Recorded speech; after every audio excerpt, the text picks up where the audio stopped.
It is week 7. Let's go ahead and get into that football. What's up, world? My name is Shira Duncan, and I'm here to introduce to you my show, Pass Interference. It's an NFL talk show with a little bit of twist, and ladies, I'm doing this for us. Every week, I'm going to talk about the world of football, the highs, the lows, the ins and outs, as well as a little treat for you, the Fantasy Football Husband of the Week. We're going to see the man behind the number. And every week, I'm going to teach you a lesson in football, from penalties, offsides, safety, you name it. So check me out every Wednesday. Hello, world. Welcome to week 7 of my show, Pass Interference. I'm your host, Shira Duncan. What a week in football. So much going on. I'm going to do things a little bit different this week. Prior weeks, I've talked about every game, trying to break down the stats, but I've realized that that's a lot, and some of these games aren't really worth talking about. So I'm going to go ahead and talk about the top 3 games of the week, per my opinion. So we're just going to go ahead and get the ball rolling. With Thursday night's game, Kansas City Chiefs at Oakland Raiders, 31-30. Now, Oakland lost week 6 by a point to the Chargers, and this week they won by a point. Needed the win. Needed it for a momentum shift. I mean, losing the last 3 games, last 3 weeks kind of sucks. And this is a rivalry game. We're talking about the Chiefs. You know, I'm a Raiders fan, so if any team we want to beat is the Chiefs and the Broncos. Haven't beat the Broncos yet, but we will. Feeling confident about that. Alex Smith had 342 yards, 3 touchdowns, no interceptions. Hasn't thrown an interception all season yet. Crazy. Looking forward to seeing what defense is going to pick him off and get that ball. See who's hungry. Let's get the ball from Alex Smith. Just putting it out there. We'll see what happens. Derek Carr had 417 yards, 3 touchdowns. He had no interceptions as well. Okay. Now, the Raiders got 6 first downs in this game due to penalties. So that says a lot. I mean, that shows a lapse there. With the Chiefs, I don't know. I don't want to say structure. I don't want to say discipline because we're talking about Andy Reid, but just shows how these rivalry games are so much going on. They're so intense. If you watched this game, I'm sure you did. It's probably one of the best Thursday night games we've had all season. I've heard a lot of my friends tell me that they had to stay up all night and they were hurting the next day at work because it was worth watching to the final seconds. I mean, literally, there was about 3 plays with the clock at 0.00, and guess what? We didn't give up, and we got that touchdown, and we made the extra point, so we got the win. Go Raiders. Definitely one of my top games this week.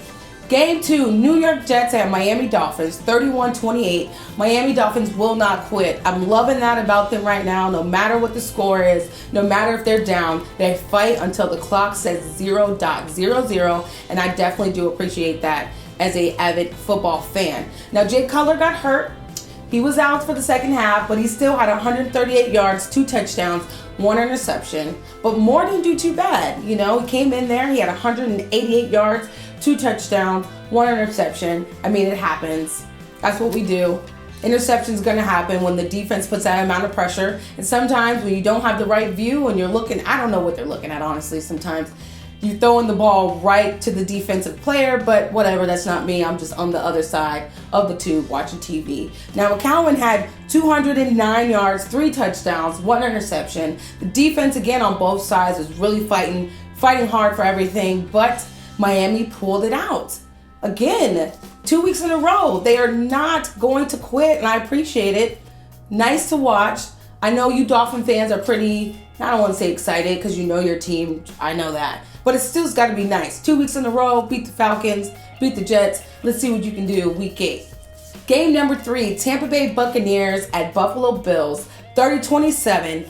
Buffalo Bills pulled it out with a field goal at the very end of the game. Final minutes, won the field goal. Now, Tampa Bay could have won this game, but they could not hold on to the ball.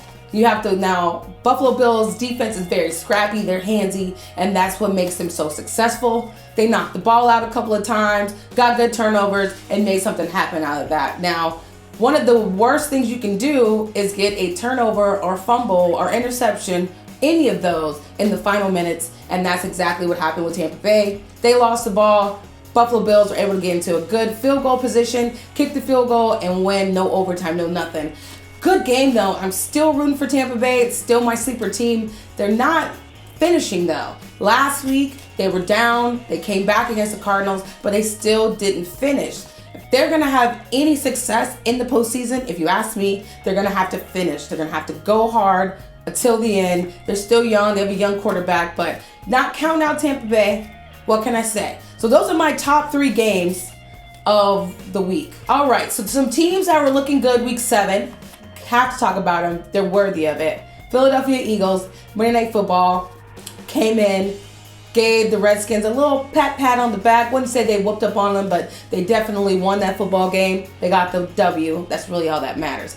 LA Rams looking fantastic, beating up on the Cardinals like they're like a high school JV team. I don't even know. Can't explain it. Keep up the good work, Rams. Love watching you. Dallas Cowboys. These boys are balling. It's a young team. They're definitely coming together. However, I do feel like Ezekiel will be suspended, and when it happens, it's going to be at the wrong time. Should have just happened at the beginning of the season, early on. Could have recovered from it, but I feel like the way he's playing, he had a wonderful game on Sunday.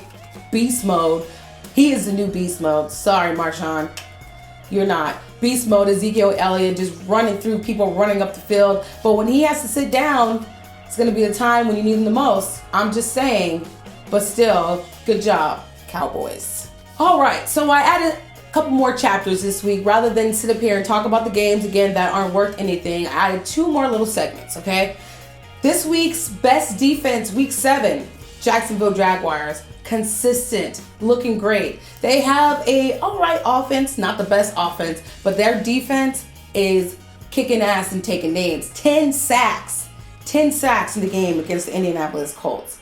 They are number 1 in the AFC South. If they continue to keep playing the way they're playing, I mean, hey, they're going to go far. Like the old saying goes, offense fills seats, defense wins games. And the Jacksonville Jaguars, if they keep playing the way they're playing, this defense keeps coming out there, smacking people in the face and beating them up, they're going to go far. So, best defense of week 7 is Jacksonville Jaguars. Now, the worst team of week 7 goes to the Carolina Panthers. Wow. Who are you guys? But inconsistent. You're not playing with intensity from week to week. It almost seems like you didn't show up. And you lost to the Bears. The Bears defense, I will have to say, is definitely stepping up. Their offense is a little shaky. You know, they got Big T, the quarterback, kind of new to it, trying to get his bearings. But that defense is like, don't worry, we got you. We'll slap them in the face, rattle them a little bit, see what's going on. However, Carolina had the ball for 40 minutes of this football game, but still couldn't do anything, all right? Newton committed to 3 turnovers.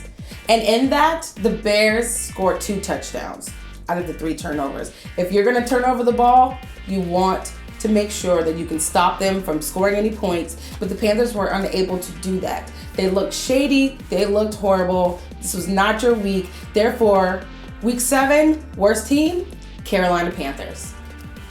This week's Stop the Cleats is for the NFL owners who thought they could make the NFL players stand for the national anthem by rules.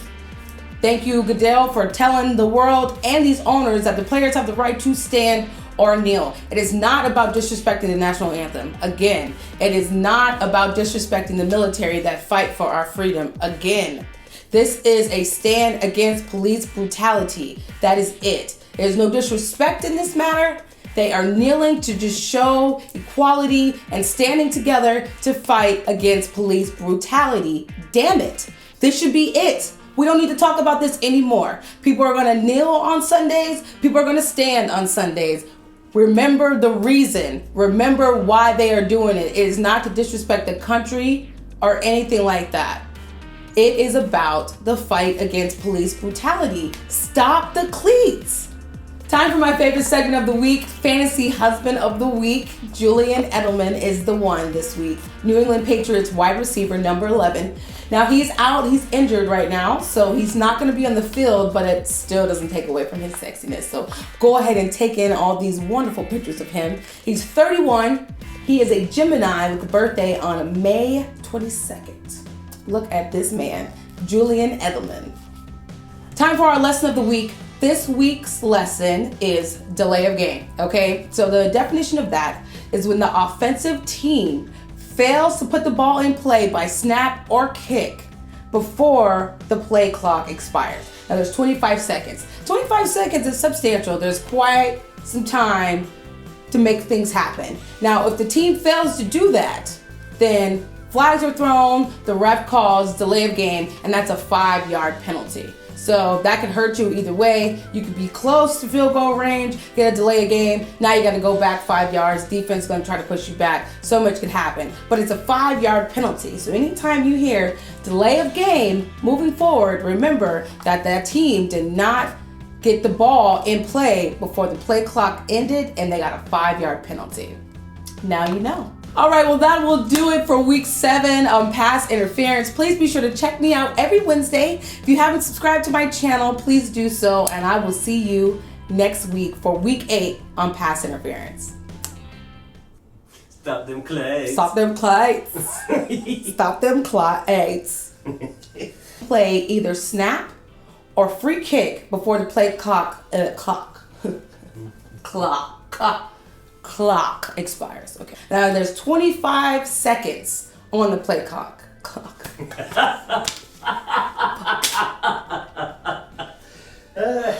Oh my gosh. Clock. That's it? Clock. 25 seconds. Clock. 25 seconds. That's it. That's all it is. Clock. Clock. Clock. Clock. Clock. Clock. Clock, clock, clock, clock, clock.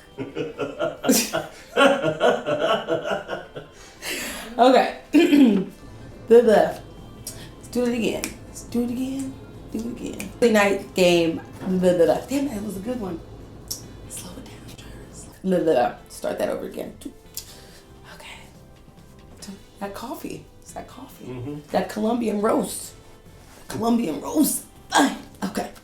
Probably a couple times during the week. Okay. Okay.